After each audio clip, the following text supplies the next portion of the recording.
kayamanan at anak, biyaya o pagsubok. Sinasabi ng Allah sa Quran, Zuyyina linnasi hubbus syahawati minan nisa'i wal banin. Surah Al-Imran verse 14. Pinalamutian para sa mga tao ang pagmamahal sa mga pagnanasa mula sa mga kababaihan at mga anak.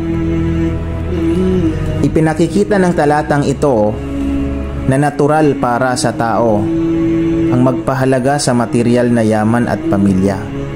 Subalit, dapat nating tandaan na ang labis na pagmamahal sa mga ito ay maaring humantong sa pagkalimot sa ating tunay na layunin, ang pagsamba kay Allah. Sa ibang talata, sinabi rin ng Allah, Al-malu wal banun zinatul hayatid dunya, Surah Al-Kahf verse 46. Ang kayamanan at mga anak ay palamuti ng buhay sa mundong ito.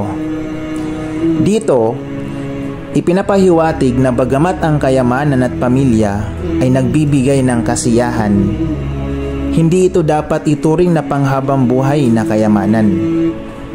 Ang tunay na gantimpala ay nasa kabilang buhay.